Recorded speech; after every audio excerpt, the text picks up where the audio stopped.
안녕하세요. 저는 다른 사연자들 연령보단 조금 어린 편일지 모를 22살 여성입니다. 제가 가진 사연이 과연 수많은 아픈 사연들 틈에 끼워도 되는 건가 싶은 걱정은 했지만 고민 끝에 한번 적어보게 되었습니다. 제가 얼마 전 우연히 컴퓨터를 하다가 한 라디오 사연을 듣게 되었는데요. 하나의 사연을 시작으로 꼬리에 꼬리를 물듯 여러 가지 사연을 접해보았어요. 몰랐는데 세상에는 정말 다양한 고통을 겪고 새 삶을 살고 계신 분들이 많다는 걸 실감했습니다. 이 넓은 세상에서 저만 힘든 것은 아니라고 생각했지만 제가 제일 힘든 줄 알고 살았었는데 사연들을 새벽 늦게까지 듣고 나서는 제가 우물 안에 개구리적 생각을 하고 있단 걸 깨우쳤어요. 라디오 사연들에는 주로 결혼 생활이나 가족 갈등 등이 많던데 저는 그런 류의 이야기가 아니라서 사연을 올려봐야겠다는 생각조차 해본 적이 없었습니다. 그런데 한날 저와 비슷한 경험을 하신 분의 사연을 들었고 그 계기로 지금 컴퓨터를 켜게 되었죠. 언젠가 세상에 공개될 제 글도 많은 관심을 받았으면 좋겠네요. 지금부터 아직 세상은 아름답고 살만하다는 걸 느꼈던 그날의 기적을 이야기해 보도록 하겠습니다. 저는 태어났을 때부터 단 한 번도 금전적으로 여유롭게 살아본 적이 없었습니다. 제 부모님도 가난을 되물림받은 입장이라 늘 대출 빚에 쫓기듯 살고 있었어요. 그 사이에서 저와 남동생이 태어났으니 삶을 궁핍할 대로 어려웠죠. 고작 2명이 쓸 수 있는 침대에서 4사람이 잤다고 말을 한다면 제 사정이 조금 실감나실지 모르겠어요. 저희 식구의 빚과 더불어 경제 능력이 없는 조부모님 빚까지 부모님이 해결해야 했기에 가세가 기울어가는 건 어찌 보면 당연한 순리였습니다. 그럼에도 저희 부모님은 굴하지 않았고 저희 남매에게 짜증 한번 내지 않은 좋은 분들이었어요. 부모님은 자기들이 굶는 한이 있더라도 저와 남동생만큼은 밥 한 숟갈이라도 더 먹이며 굶주리지 않게 해주었습니다. 어릴 때는 부모님이 마냥 양보해주는 음식을 생각 없이 홀랑 먹고 그랬어요. 그런데 부모님이 스스로 먹을 것을 포기하고 저희 남매에게 넘긴다는 걸 알고부터는 제가 거절했던 걸로 기억합니다. 저는 너무 어린 나이부터 우리 집 신세를 항상 눈치를 봤어요. 그때가 아마 초등학교 때쯤이었을 겁니다. 남동생은 당시 유치원 갈 나이도 아니었을 만큼 어렸어요. 많이 먹어봤자 한계가 있었기에 그리 음식값이 부담이 안 되는 양이었습니다. 그렇지만 저는 달랐죠. 뛰어놀 나이인데다가 먹고 클 나이기도 해서 배는 자주 고프고 또 음식은 많이 들어갔어요. 부모님이 제게 밥을 덜어주려고 할 때마다 제가 한사코 거절을 해서 저는 반 공기 정도만 먹고 컸거든요. 솔직히 자다가 배고파서 새벽에 깬 적이 많아요. 그런데도 저는 저보다 양이 클 부모님을 생각해 제가 이것만큼은 조절해야 된다고 생각했죠. 너무 어린 나이였으니까 제가 부모님을 위해 할 수 있는 게 마땅히 없잖아요. 돈을 벌 수 있는 어른도 아니니까 반대로 아끼는 수밖에 없었다는 겁니다. 당시 학교에서 꿈이 뭐냐고 물어보면 다른 아이들은 의사, 선생님, 파일럿 등등 참 다양한 직업군을 이야기했는데 저는 좀 황당한 대답을 늘어놓았습니다. 설문지에다 어른이라고 적는 바람에 상담실에서 선생님과 면담도 가졌었죠. 솔직히 돈 문제만 아니면 저는 당시 우리 가족이 옹기종기 모여서 비좁은 곳에 사는 것이 그리 싫지 않았습니다. 오히려 지금은 추억으로 남았어요. 저희가 잘 못 먹고 잘 못 자고 여름엔 덥고 겨울엔 춥고 그렇게 살았지만 그 자체가 힘든 기억은 아닙니다. 돈 문제를 뺄 수 없기 때문에 그 당시 시절이 가슴 아픈 것이었고 또 부모님 마음이 편치 않았으니 불행했던 시절이라고 말하는 거예요. 힘든 상황에서도 저희 식구는 저희끼리 있을 때면 늘 즐거웠습니다. 하지만 그것마저 제가 1~2살 먹고 나니 부모님이 억지로 저희를 위해 즐거운 척 한다는 걸 눈치챌 수 있었어요. 특히 부모님이 저희 앞에서는 웃으려고 많이 노력하셨거든요. 남동생은 부모님의 웃는 얼굴 뒤에 감춰진 슬픔을 봤는지 모르겠지만 저는 한 번씩 보일 때가 있었습니다. 그럴 때면 제가 더 일부러 분위기 띄우려고 노력도 많이 했었네요.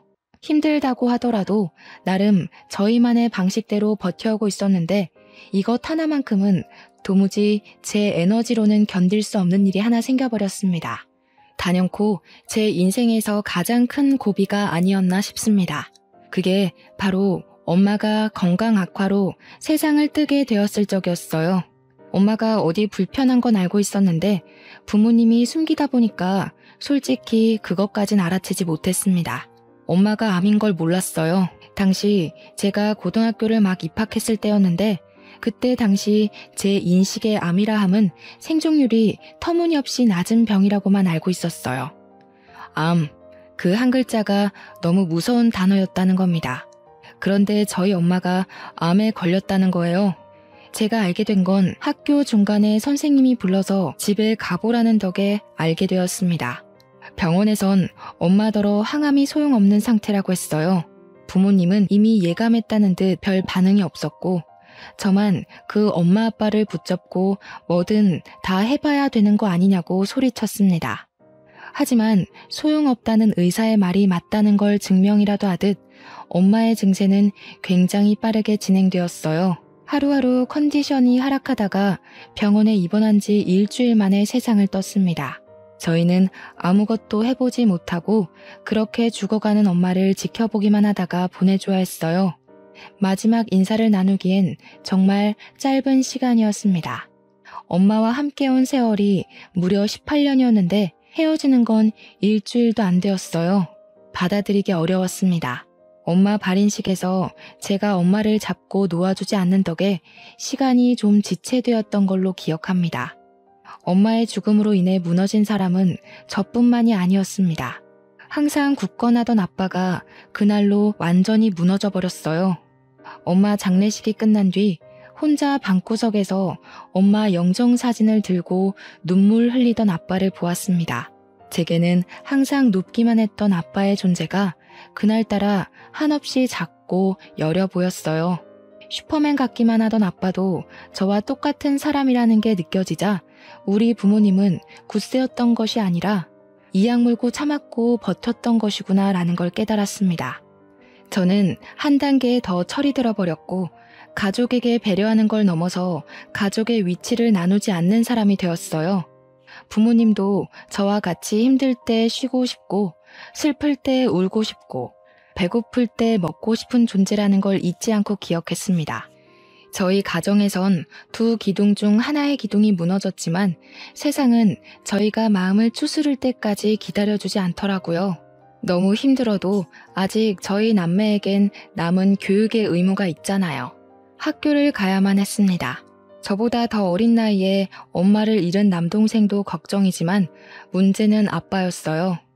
아빠가 엄마를 잃은 후로는 삶의 희망을 놓다시피 하여 술로 세월을 보냈습니다. 엄마가 돌아가신 지 1년이 넘었을 때도 아빠는 엄마를 잊지 못해 영정사진 앞에서 술을 마셨어요. 그렇다고 아빠가 일도 안 하고 저희를 내버려 둔 건 아니었습니다.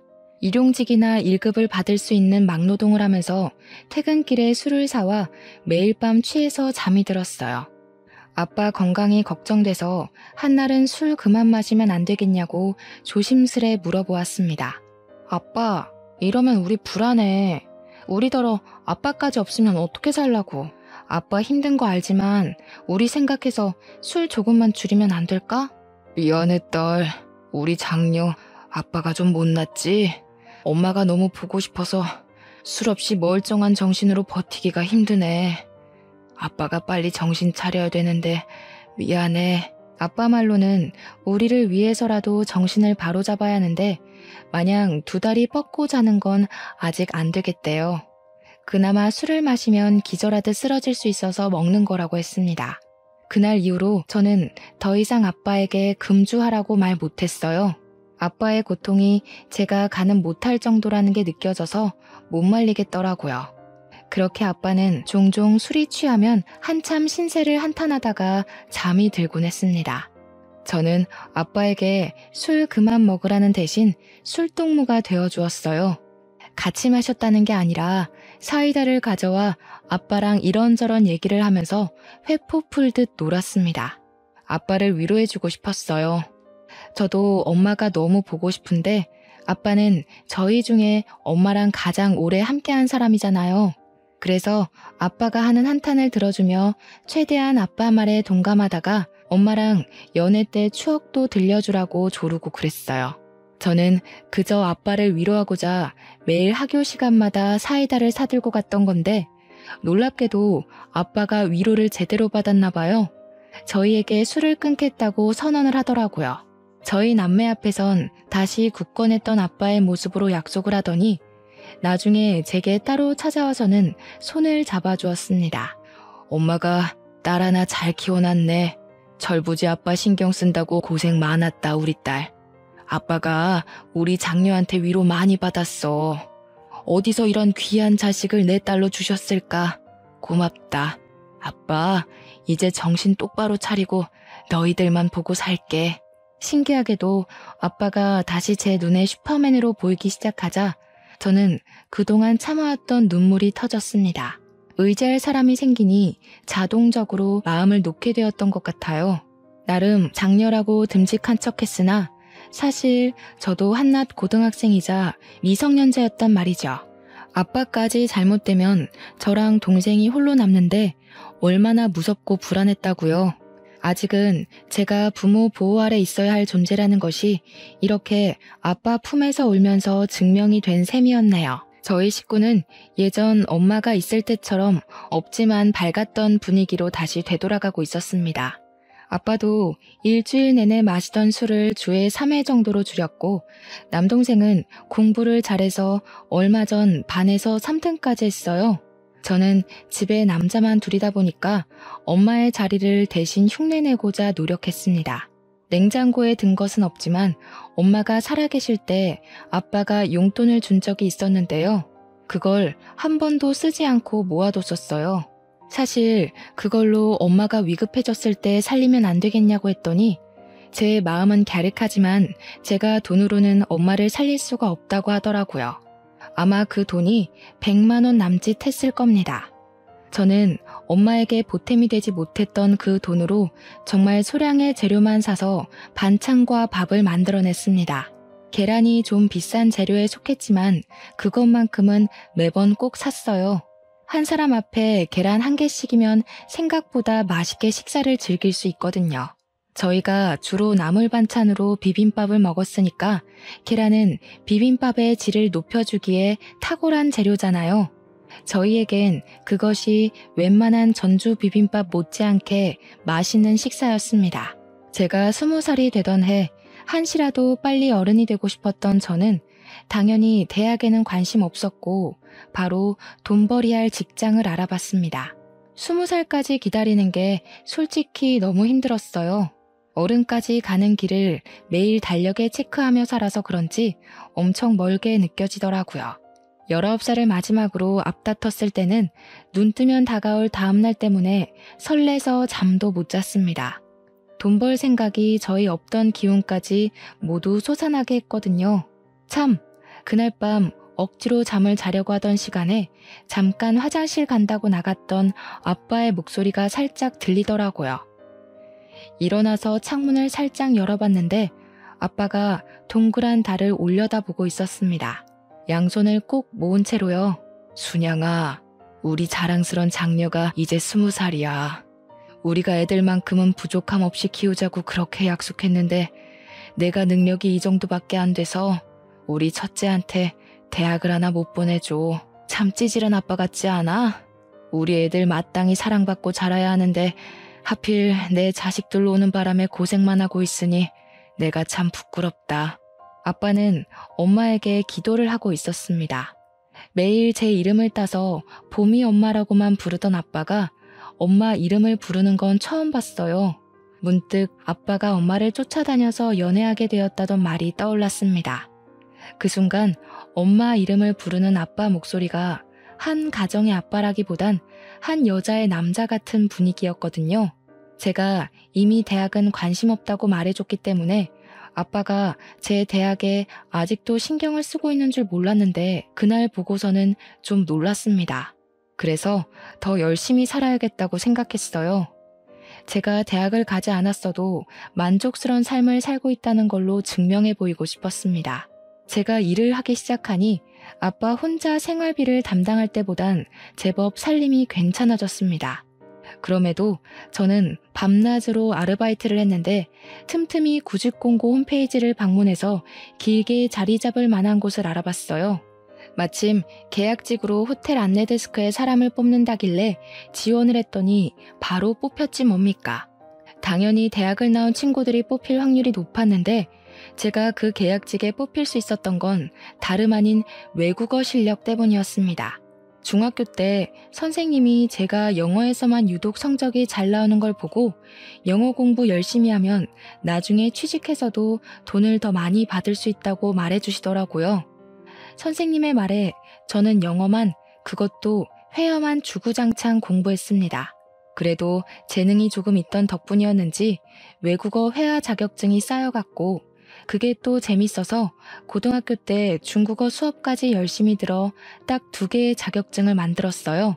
다른 학생들에 비해 스펙이 보잘것없었지만 면접에서 증명된 제 회화 실력은 고졸이었던 저를 취업에 덜컥 합격시켜줬습니다. 호텔 데스크다 보니까 꼭 주말에만 쉬는 것이 아니었어요. 주말이야말로 호텔은 피크이기 때문에 저는 평일에 교대 근무자와 번갈아 가며 쉬어야 했습니다. 그래도 쉬는 날이 무려 일주일에 2번이었어요. 누구에겐 당연한 조건이겠지만 아무도 없는 제겐 그 정도의 복지면 충분하다고 봤습니다. 그렇게 일을 하고 한 달째의 월급을 받았을 때 저는 너무 삭막하게만 살았던 우리 식구를 위해서 당일 여행을 계획했어요.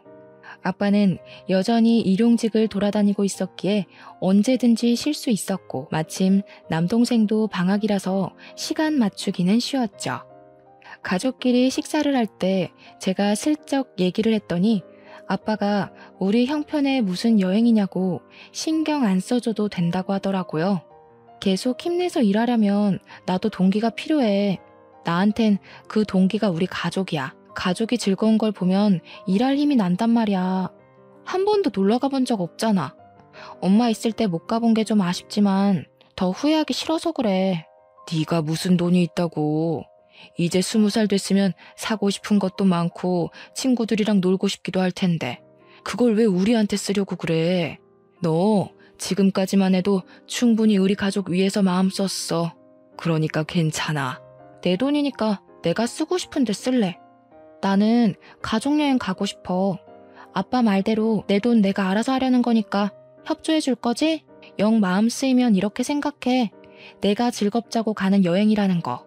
제 고집을 결국 이기지 못한 아빠는 곧 자기가 아빠로서 먼저 우리들을 돌봤어야 하는데 항상 미안하다고 고개를 숙였습니다. 미안하면 여행 가는 거라고 했더니 아빠가 피식 웃더라고요. 그렇게 고집을 부려 가기로 한 여행 당일.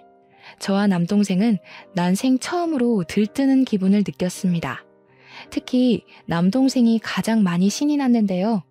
제가 자전거 호수공원을 목적지로 정해서 그런 거일 겁니다. 누나, 가면 자전거도 탈 수 있는 거 맞지?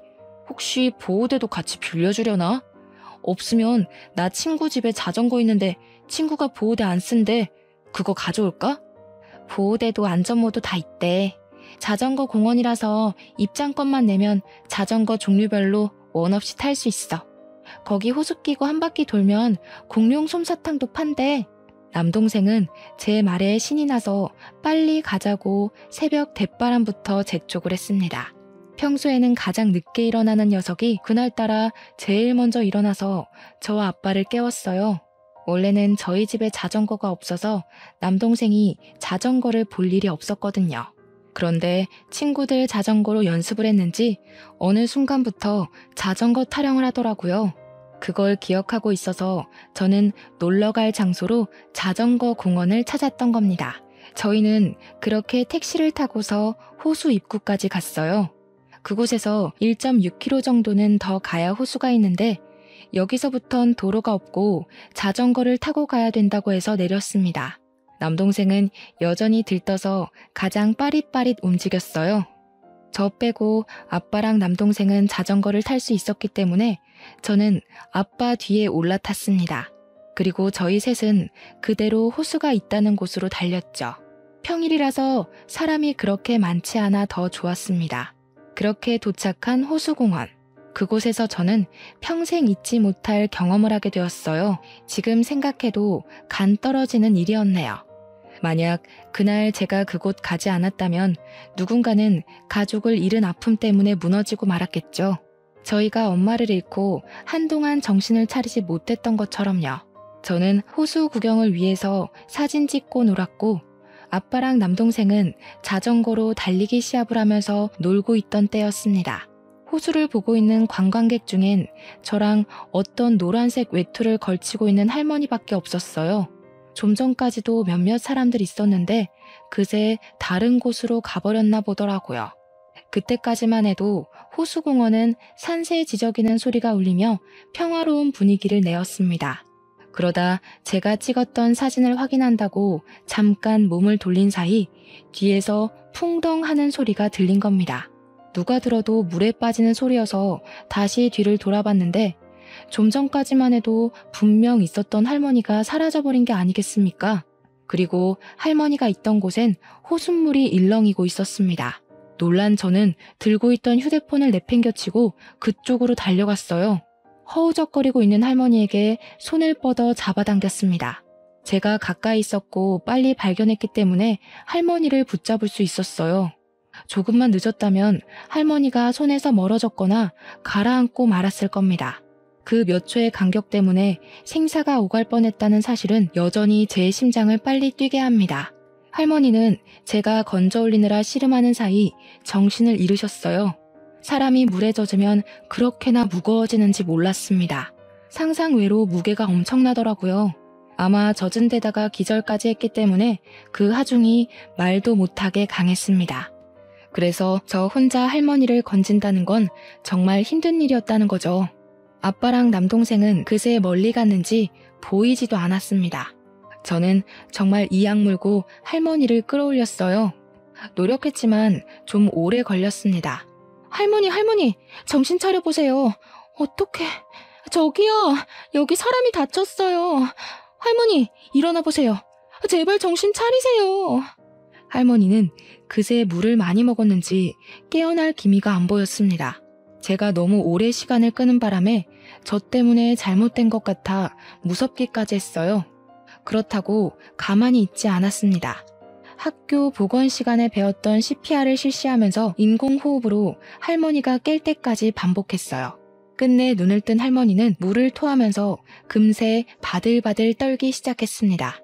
저는 안심하기도 잠시 제가 입고 있던 가디건을 허겁지겁 벗어 할머니를 덮어드렸습니다. 그리고 주머니에 없던 휴대폰을 찾아봤어요. 바닥에 떨어져 있는 휴대폰을 주워와서 빨리 할머니 곁으로 돌아왔죠. 119에 전화를 했고 얼마 뒤 구급차가 왔는데 그 사이 아빠랑 남동생도 돌아오는 덕에 우리 셋은 할머니와 함께 119를 타고 병원으로 갔습니다. 그날 여행 솔직히 한 2시간 정도밖에 못 놀았을 거예요. 원래는 호수공원 안으로 더 들어가면 있는 식당에서 근사한 식사까지 하려던 게 계획이었는데 깔끔히 포기하고 병원행을 선택한 겁니다. 가족이 같이 있던 것도 아닌 것 같았는데 할머니만 혼자 보낼 수 없겠더라고요. 아빠도 남동생도 흔쾌히 제 의사를 따라주었습니다. 병원에 도착해서 알았는데 할머니는 알츠하이머 병을 앓고 계셨다고 합니다. 실종 신고가 들어와 있던 할머니라고 했고 병원에서 가족들을 불렀으니 걱정 말라고 고생하셨다고 하면서 그만 우리더러 집에 가도 좋다고 했습니다. 할머니는 이제 무사하다고 했어요. 저는 옷을 갈아입고 병원 침대에 누워있는 할머니에게 가서 마지막 인사를 나눴습니다. 생전 처음 사람을 구해봤다 보니까 그래도 인사는 하고 떠나고 싶더라고요. 할머니, 어디 가시면 안 되고 여기 선생님들 말씀 잘 듣고 있다가 꼭 가족 만나셔야 돼요. 알겠죠? 가족 옆에 붙어 있어야지 안전한 거예요. 가족들 지금 많이 걱정하시겠다. 좀 있으면 가족들 온대요. 저는 이만 갈게요. 알츠하이머 때문에 사람 말을 잘 인지를 못하는 건지 할머니는 제 말을 듣는 둥 마는 둥 반응했습니다. 시간을 오래 지체할 여유가 없기 때문에 저는 손 한번 잡아주고 그만 돌아가려고 했어요. 그러나 그때 할머니가 잡은 손을 놓아주지 않더라고요. 그러면서 가지 말라고 딱 한마디를 하셨습니다.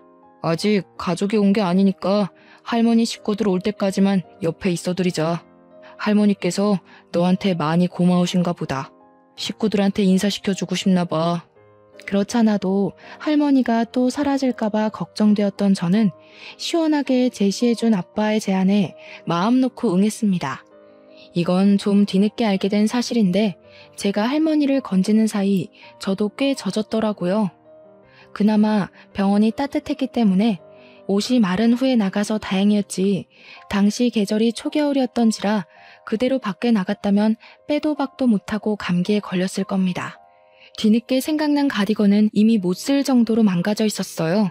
그럼에도 저는 그걸 탈탈 털면서 챙겼습니다. 제게는 몇 개 없는 외투였거든요. 그렇게 얼마 뒤 할머니 가족으로 보이는 사람들이 도착했고 저희는 자연스레 뒤로 밀려나게 되었어요. 할머니 가족들은 꼬장꼬장했던 할머니와 다르게 다들 세련미가 잔뜩 묻어 있었습니다. 그 중에 우아하게 생긴 아줌마가 할머니 손을 잡고 계속 엄마 엄마 그렇게 부르더군요. 도대체 왜 자꾸 말도 없이 나가는 거예요? 내가 엄마 심심하지 말라고 사람까지 고용했는데 그 사람들한테는 왜 장난을 쳤어요? 아휴, 아니야. 그냥 이렇게 살아 돌아와 준 것만으로도 고마워요. 엄마, 어디 가면 안 돼 이제. 알았죠? 아무래도 아줌마가 할머니 딸인 듯 싶었습니다. 가족의 품을 찾은 걸 봤으니 저희는 그만 돌아가려고 했어요. 그런데 가족 중에 젊은 남자가 저희 앞으로 가로막고서 말을 걸어오더군요. 안녕하세요. 구급대원들에게 말씀 들었습니다. 저희 외할머니 구해줬다는 분 맞으시죠? 보니까 많이 젖으신 것 같은데 옷부터 저희 할머니 구해주신 것까지 따로 보상을 해드리려고요. 네? 아니에요. 무슨 보상이요. 뭘 이런 걸 보상을 받아요. 괜찮아요. 할머니 어디 나가지 않게 많이 신경 쓰셔야 될 것 같아요. 정말 위험할 뻔했거든요. 저희들의 대화에 아줌마가 저희를 돌아봤고 곧 젖어있는 저의 몰골을 보고서 금세 제게 다가와 손을 잡았습니다. 정말 고맙습니다.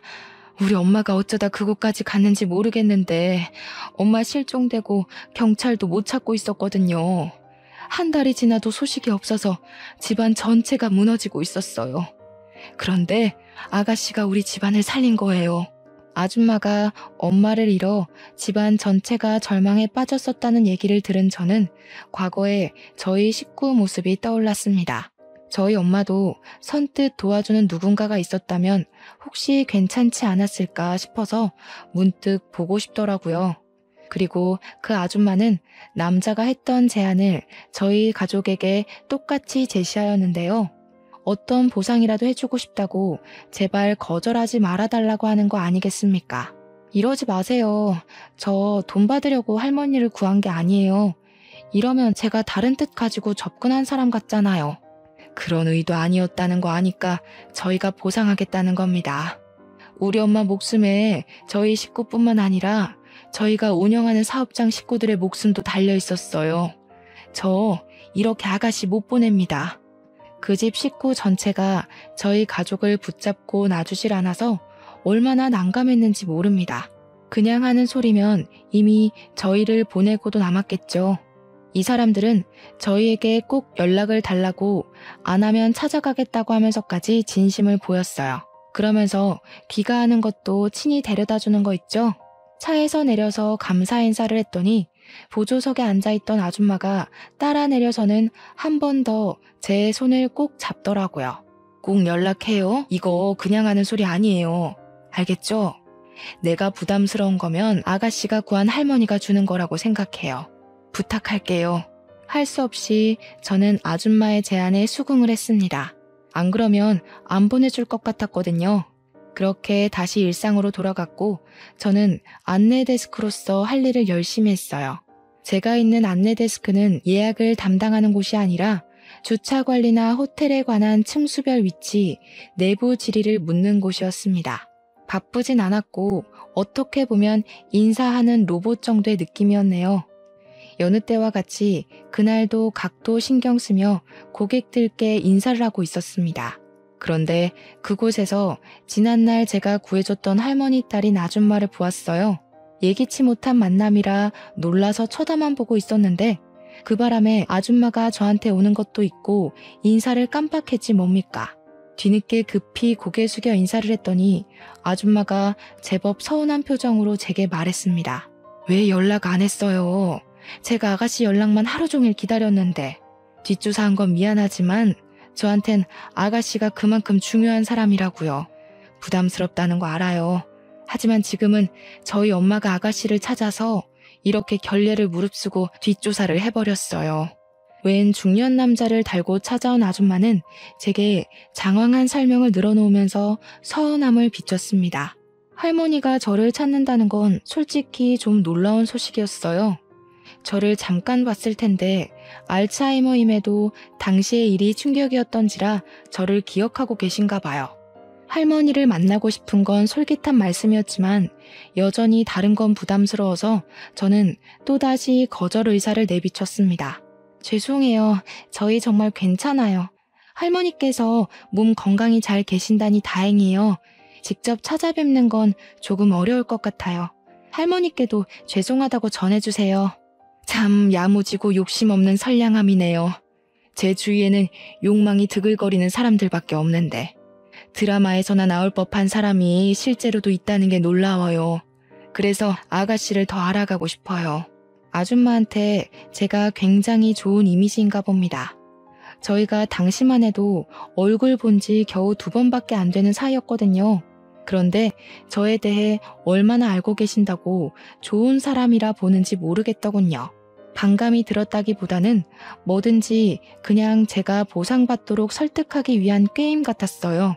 근무 시간이라 제 시간을 오래 뺏을 수 없던 아줌마는 퇴근 시간까지 저를 기다린다고 했습니다.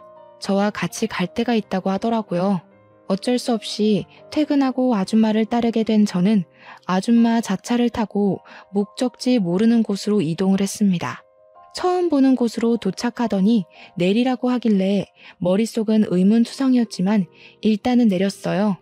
웬 아파트로 들어가는 아줌마에게 어디 가는 거냐고 슬쩍 물어봤으나 그저 우리 가족이 있는 곳에 가는 거라고 두루뭉술하게만 대답해 주시더군요. 그렇게 아줌마의 안내로 들어가게 된 호실 안에서 저는 아빠와 남동생을 발견했습니다. 집 내부는 셋이서 방을 나눠 쓰기에 적당했고 이전 우리 집과 비교도 안 될 만큼 크고 좋은 집이었어요. 거실에 풀어져 있는 짐과 가족들을 보니 순간 아줌마가 데려온 이곳이 뭔지 예상이 되더라고요. 내 보답이에요. 우리 엄마 목숨에 비하면 정말 보잘것없는 보상이지만 그 외에 내 도움이 필요하면 언제든지 연락해요. 무슨 일이 있어도 아가씨 일이라면 내가 도울 거예요. 역시나 이 집을 저희한테 준다는 거 아니겠습니까?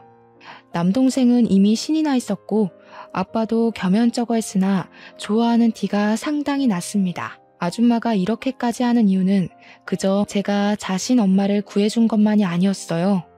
자기가 이혼 소송 중에 있는데 호텔 오너였던 할머니가 사라지는 바람에 남편 쪽에서 자꾸 호텔 지분에 장난질을 하려 했다는 겁니다. 할머니가 살아있는 걸 밝혀야만 해결되는 문제였다고 했어요. 저 아니었다면 집안 망했을 거라고 하던 게 다 그 이유였던 겁니다. 이 집은 팔든 말든 아가씨 거예요.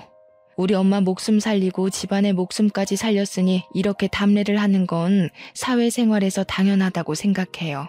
아가씨 딱 보니까 주기만 하지 받는 건 잘 못하는 사람인 것 같은데 인생 잘 살아가려면 받는 법 좀 연습해야겠어요. 아줌마는 혹시라도 제가 또 거절을 할까봐 옆에서 계속 설득을 했습니다. 물론 집을 받는다는 게 부담스럽긴 했지만 거절할 생각은 없었어요. 저 혼자였다면 몰라 남동생이랑 아빠가 고생해온 걸 생각하면 이걸 거절할 수가 없겠더라고요. 또다시 그 가난의 구렁텅이에 식구들을 데려다 놓는 건 안 될 일이잖아요. 무엇이 가족을 위하는 길인지 저는 똑똑하게 미래를 바라보기로 했습니다. 고맙습니다. 뭐라고 감사의 말씀을 드려야 할지 모르겠네요. 제가 좋은 일에서 받는 선물이라고 생각할게요. 말씀하신 것처럼 할머니가 주는 선물이요. 드디어 고집을 꺾었네요. 나야말로 받아줘서 고마워요. 참, 안내원 계약직으로 있는 것 같던데.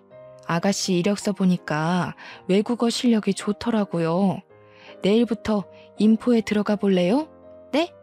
거기는 정직원만 갈 수 있는 걸로 아는데요. 저는 아직 계약직 일한 지 1년도 안 됐어요. 배울 것도 많고 지금도 충분히 만족하고 있어요. 그런데 왜 그런 걸 아줌마가 물어보세요? 내가 거기 주인이니까요. 주인으로서 비전 있는 직원한테 정직원 달아주겠다는 거예요. 오너 눈으로 보기엔 아가씨 나이에 그 실력이면 깡패나 다름없어요. 깡패? 제가 놀라서 저도 모르게 읊조렸더니 아줌마가 남자처럼 호탕하게 웃는 게 아니겠습니까? 당최 이게 무슨 일인 건지. 아줌마가 돌아가고 나서 저는 아빠한테 좀 더 자세히 얘기를 들을 수 있었어요. 네가 어떻게 생각할지 모르겠는데 거기서 대출을 절반이나 갚아주더구나. 내가 됐다고 했는데도 그 사람들 고집 알잖니? 겨우 합의 본 게 절반이야. 아줌마가 끝까지 고집해서 저의 여건을 조금이라도 편하게 만들어주고 싶다고 했다는군요. 게다가 죄송해하는 아빠한테 엄마가 정말 냉철하게 조언까지 했다고 했는데요.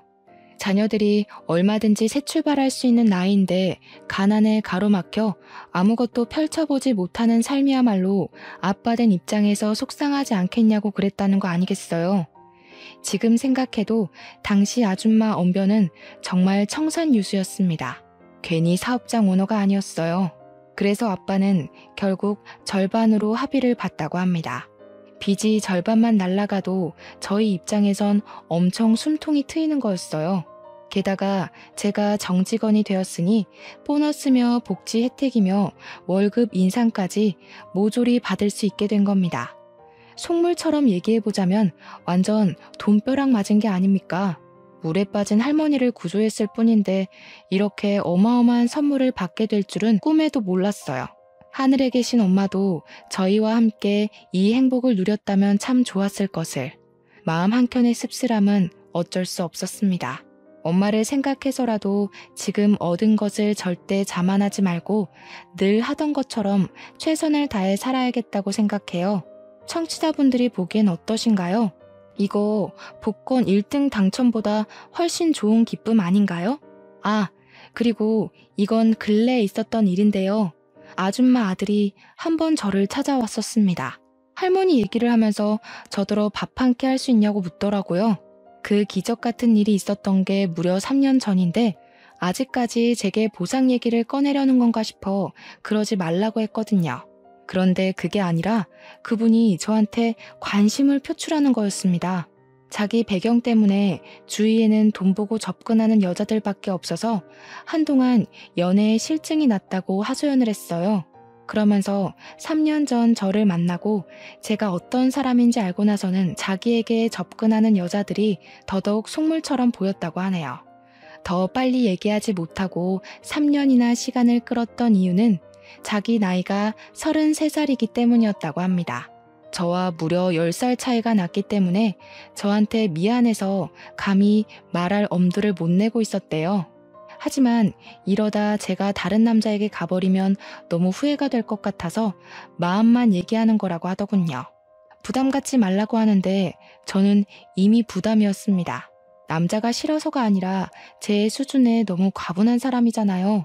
그래서 저도 생각할 시간이 필요하다고 당장의 대답은 피했었는데 어쩌다 보니 지금은 남자친구가 되어버렸지 뭡니까. 만남을 이어온 지는 5개월 정도 되었는데 제가 연애를 한 번도 안 해봤다고 하니까 남자친구가 당황하면서 더 죄인처럼 제게 헌신하고 있어요. 절대 괜한 선택이 아니라는 걸 꼭 보여주겠대요. 그리고 결혼을 한 것도 아닌데 남자친구와 가끔씩 할머니도 만나러 가고 있습니다. 아빠가 인사시켜달라고 해서 집에서 같이 저녁도 먹었고요. 아줌마가 쿨한 성격이긴 해도 자기 자식 연애에는 잣대가 높을까봐 살짝 걱정되었는데 다행히도 아줌마가 제일 축하해줬습니다. 아줌마도 나이 차이 때문에 감히 제게 자기 아들 만나보라고 얘기를 못했었대요. 이건 또 무슨 운명이란 말입니까? 이런 것 보면 정말 사람 이름 모른다는 말이 맞나 봐요. 앞으로 살아갈 날이 살아온 날보다 훨씬 많이 남았기에 인생이 또 언제 하락세를 보일지 모르잖아요. 그래서 더 주어진 것에 허세를 갖지 않고 감사하며 살도록 주의할 겁니다. 지금 저는 무척 행복합니다. 대출 빚도 무난하게 갚아가는 중이고 넉넉해진 살림에 생각지도 못한 남자친구까지 생겼으니까요. 이 모든 것이 다 제게 과분한 복인 걸 알지만 뭐든 그냥 이루어지진 않았다고 생각해요. 가난에 굴하지 않고 열심히 살아온 대가가 조금 빨리 찾아온 게 아닌가 싶습니다. 이대로 20대를 잘 마무리 짓고 30대, 40대로 갈수록 더 단단한 제가 될 수 있게 노력할 거예요. 많은 사연에서 저처럼 인생 역전을 한 사연의 글도 덜어보긴 했는데 그분들 사연을 읽으면서 완전 드라마 주인공 같다는 생각을 했거든요. 저도 나름대로 그런 삶의 주인공 같아서 사연 한번 올려보고 싶었습니다. 그리고 혹시 고난의 기로에 서 계신 분이 있다면 알려드리고 싶기도 했어요. 세상에 제3 같은 기적도 있으니 어려움에 굴하지 마시라고 말입니다. 쓰다 보니 벌써 끝이 되었네요. 당시의 사건들을 단 몇 시간 만에 담아낼 수 있을까 걱정했는데 그래도 잘 추려서 마무리한 것 같아 뿌듯합니다. 인사말에도 말씀드렸다시피 아직 세상은 살만한 것 같아요. 죽을 만큼 힘들었는데 지금은 과거의 고난이 생각나지 않을 만큼 행복하니까요. 청취자분들 모두에게도 복권 1등 같은 일이 생기길 바랍니다. 들어주셔서 감사합니다.